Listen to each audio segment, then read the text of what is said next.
The stench of burnt rubber and disappointment filled the air as I glared at the lifeless hood of my car.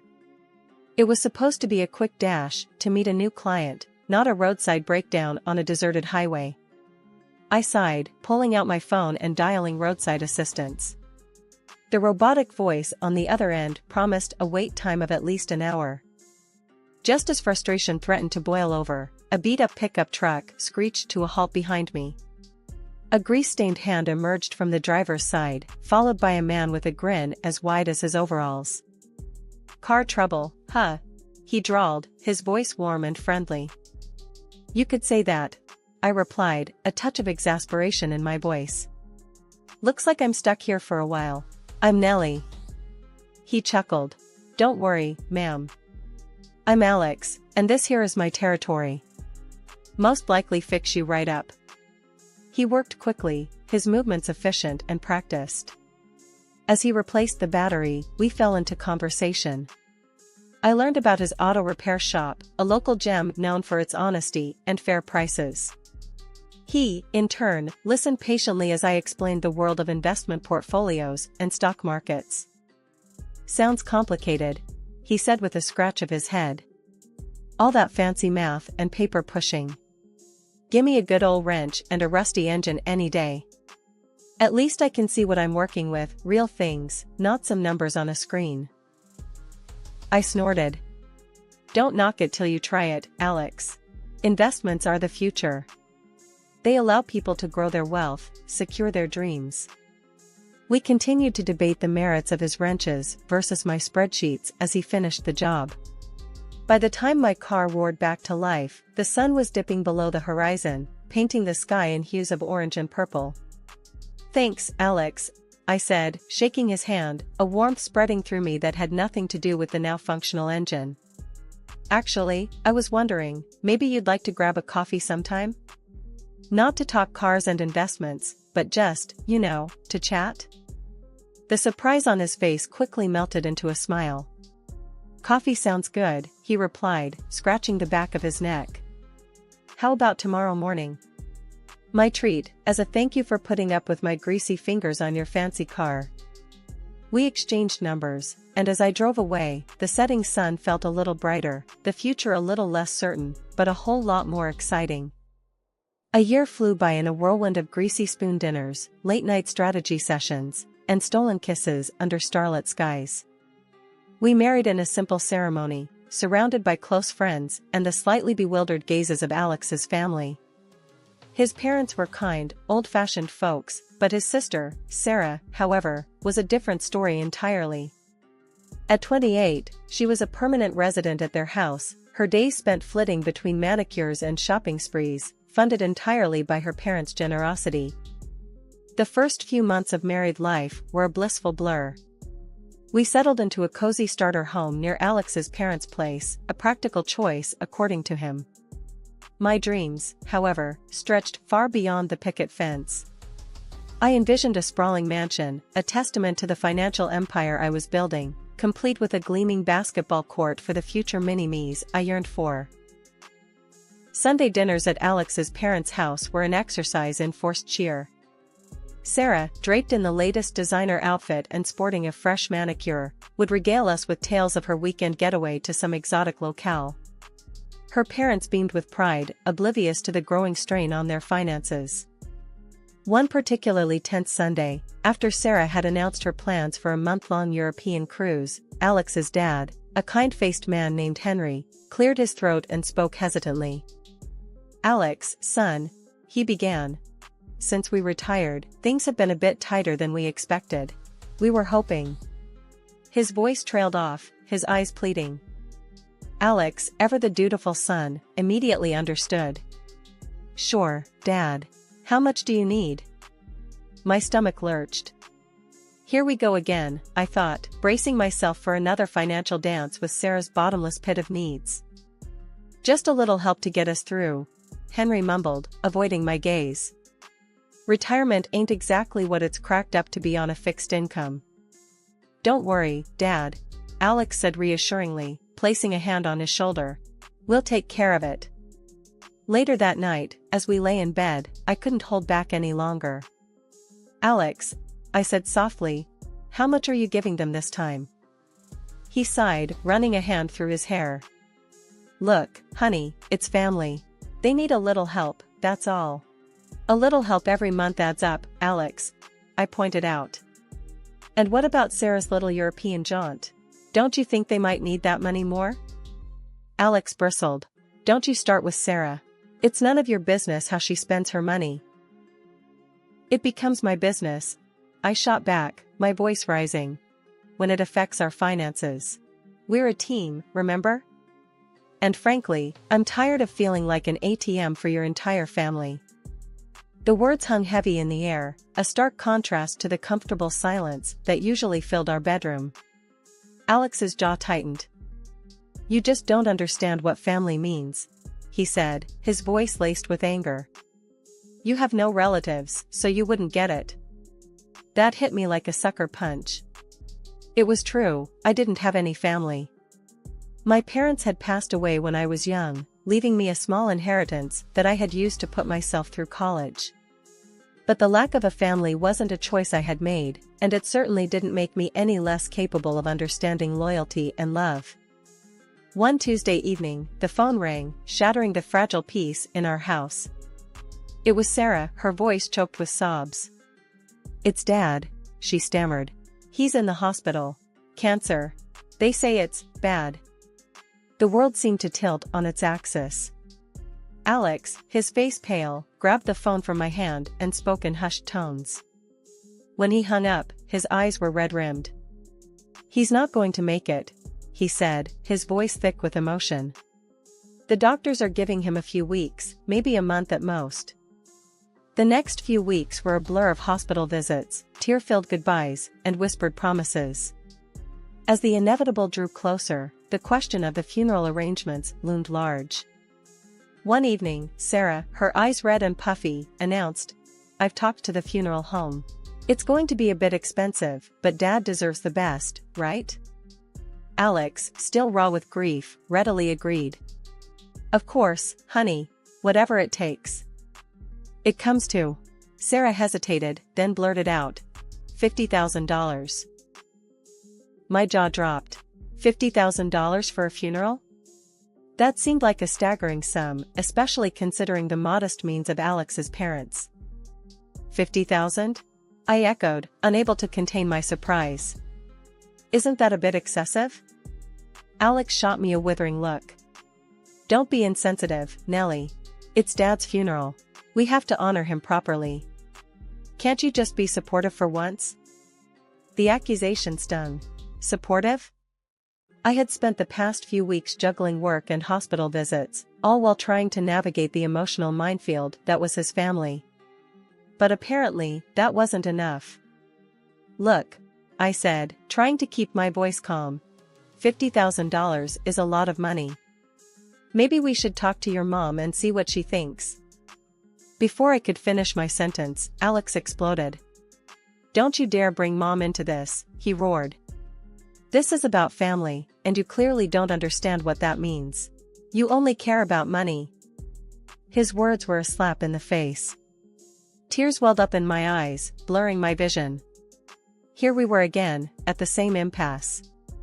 My attempt at financial responsibility construed as greed, my concern for his family dismissed as cold-heartedness.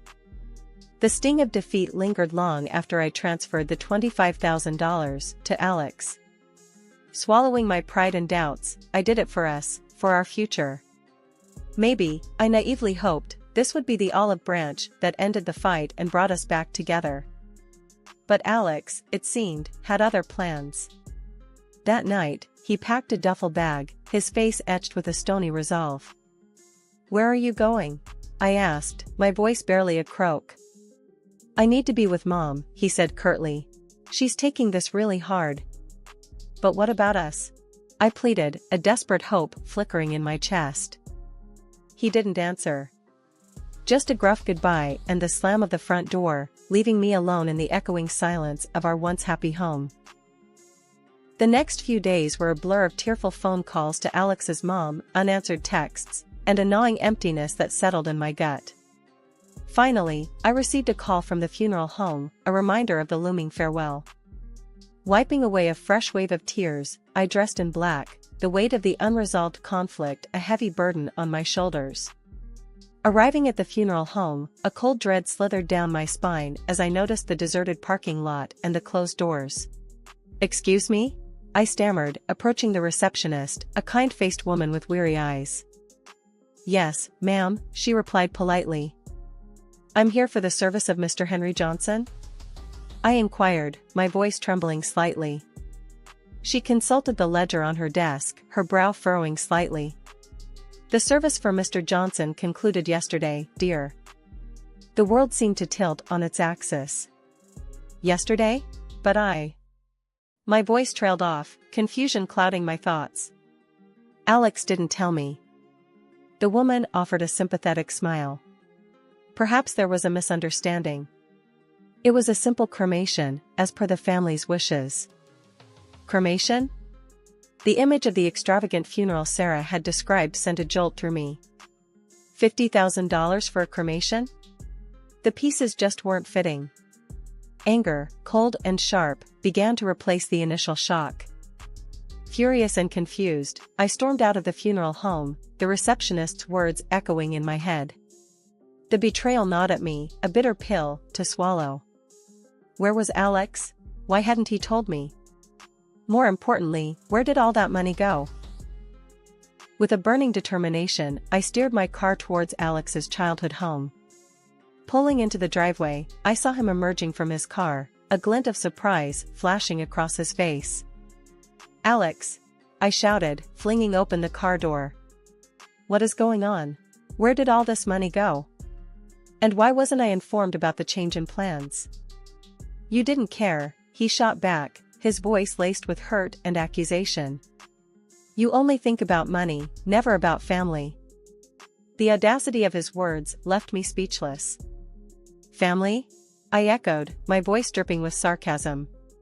"Since when does family lie and manipulate?" The anger simmered within me, threatening to boil over. Before I could unleash a torrent of accusations, Alex reached into his pocket and pulled out a piece of paper. It was a legal document, the stark black letters screaming at me, "Divorce papers." "You want a divorce?" I asked, the question catching in my throat. "I can't live with someone so indifferent," he stated, his jaw clenched. "You have your investments and stocks, but you have no heart. I put the house up for sale. We'll split the proceeds." His words felt like a physical blow. The life we had envisioned, the dreams we had shared, all dissolved in a single, acrimonious conversation.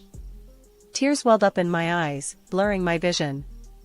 With a final glare at his retreating figure, I stormed towards my car, my every step fueled by a righteous anger. Just as I reached the driveway, a flash of red caught my eye. Sarah, her face plastered with a wide, fake smile, strutted towards the house, a gaggle of designer shopping bags swinging in her arms.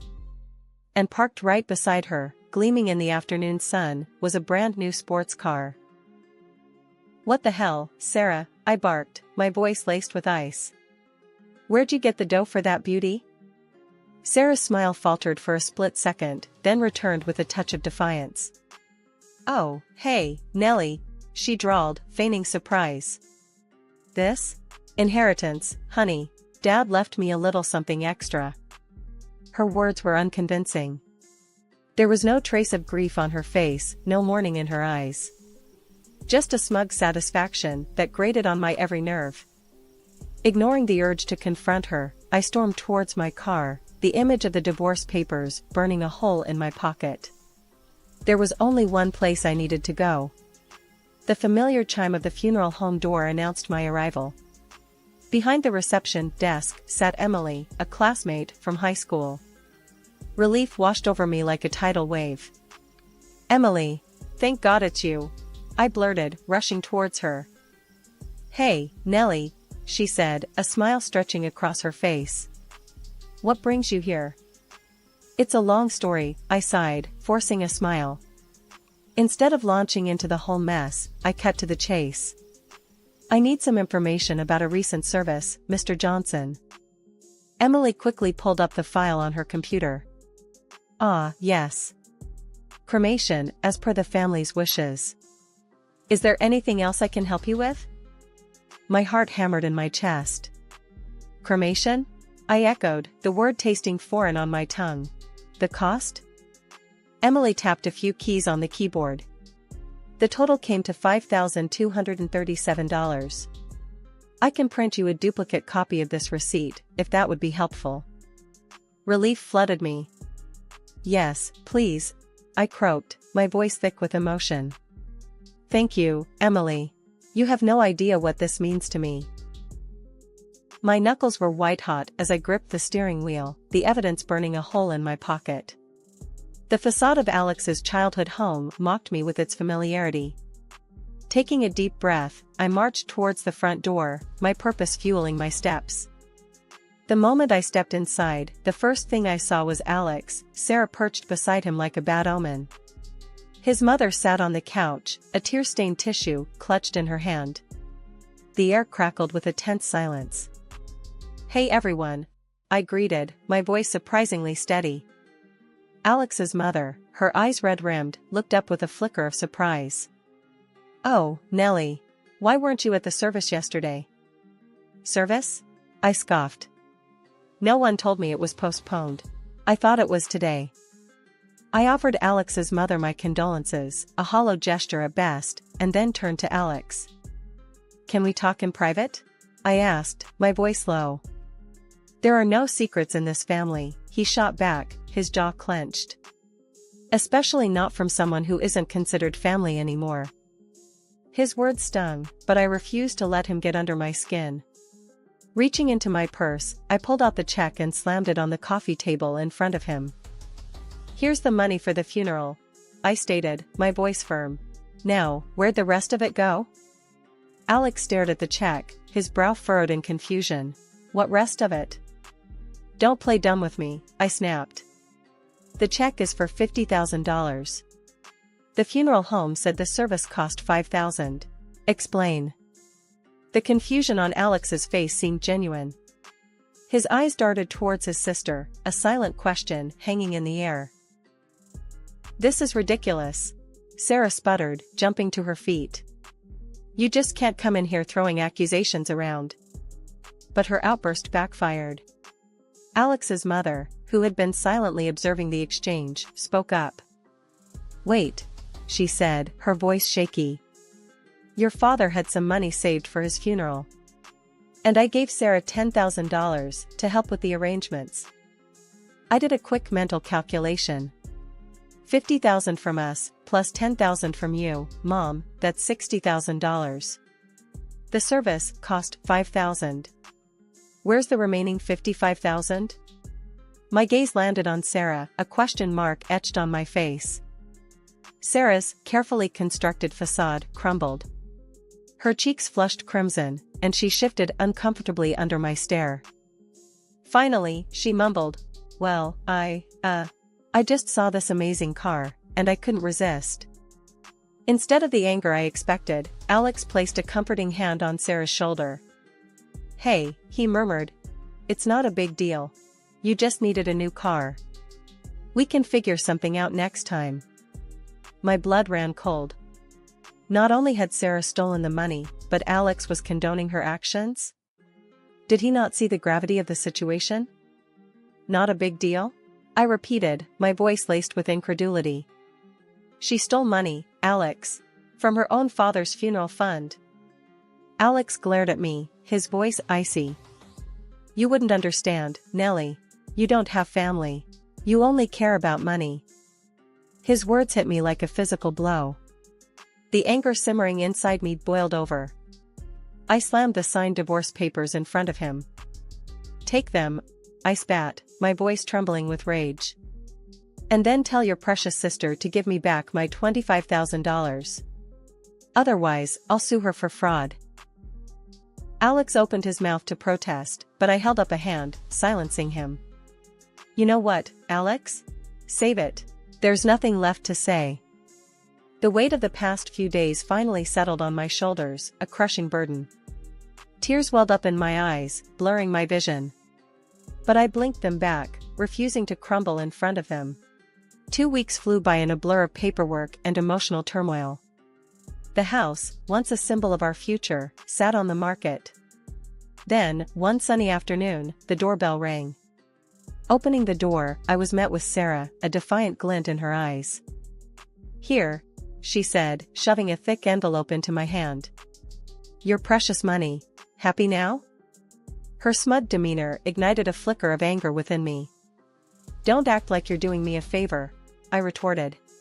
"That money was meant to honor your father's memory, not fuel your shopping sprees." She rolled her eyes, clearly unfazed by my words. "Whatever," she muttered, turning to leave. "Just don't come crying to me when you realize you're all alone and nobody loves you." The house eventually sold, and the money was split with Alex. The divorce became final, a clean break from a toxic past. Months passed, filled with new experiences and a newfound sense of freedom.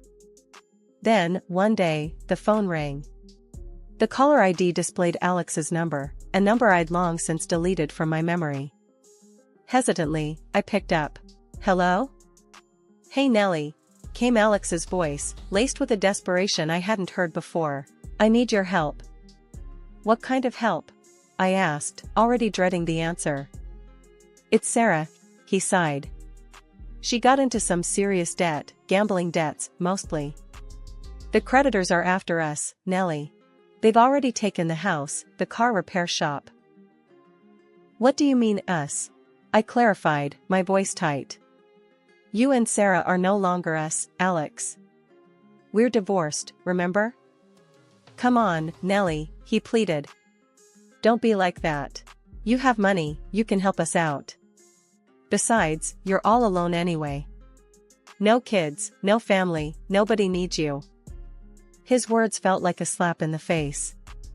All the progress I'd made, all the independence I'd built, dismissed in a single, insensitive sentence. Anger, hot and righteous, surged through me. "Nobody needs me?" I echoed, my voice low and dangerous. "Let me tell you something, Alex. I may not have a husband or kids, but I have friends, hobbies, and a life that doesn't revolve around cleaning up the messes of manipulative siblings. The answer is no, Alex. Absolutely not. And don't you ever call me again." With that, I slammed the phone down, the finality of the click echoing in my ears. There would be no second chances, no desperate pleas. I had built my own family, a family of friends, of experiences, of personal growth. And that, I realized, was more than enough. Years of experience had honed my intuition into a finely tuned instrument, and the melody it played was one of prosperity. The reward for my dedication? A sprawling new house on the city's fringe, a testament to my self-reliance and blooming independence. As I unwound on a plush chaise lounge, a cool glass of Sauvignon Blanc in hand, a wave of satisfaction washed over me.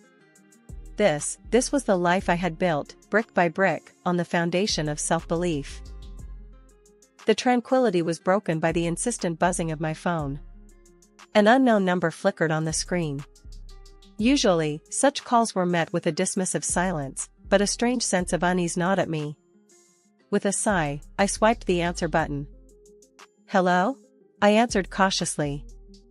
A smooth, unfamiliar voice flowed through the receiver. "Is this Nellie?" My mind raced, searching for a connection to the voice. It held a hint of amusement, a touch of flirtation. "Yes, speaking," I replied, my voice regaining its usual confidence. "This is Michael," the voice continued, "from the gallery down on Elm Street. We met a few weeks ago at the opening, remember? The one with the abstract expressionist exhibit?" A memory flickered to life. The opening, the vibrant paintings, the man with the captivating smile and a passion for obscure French filmmakers. A smile tugged at the corner of my lips. "Michael, right. Of course, I remember." "Excellent," he chuckled. "Listen, I was wondering if you might be free for dinner this Friday? There's this new tapas place I've been dying to try, and—" "Sounds perfect," I replied, a genuine smile warming my voice. "What time should I pick you up?" "No need for that," he countered. Let me be the gentleman. I'll swing by your place at 8. Looking forward to it, Nellie. The call ended, and I cradled the phone, a giddy feeling bubbling in my chest.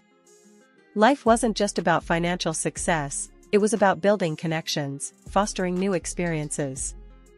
And as I gazed out at the breathtaking sunset, the future stretched before me, an open road brimming with endless possibilities, and a man named Michael waiting to share the journey.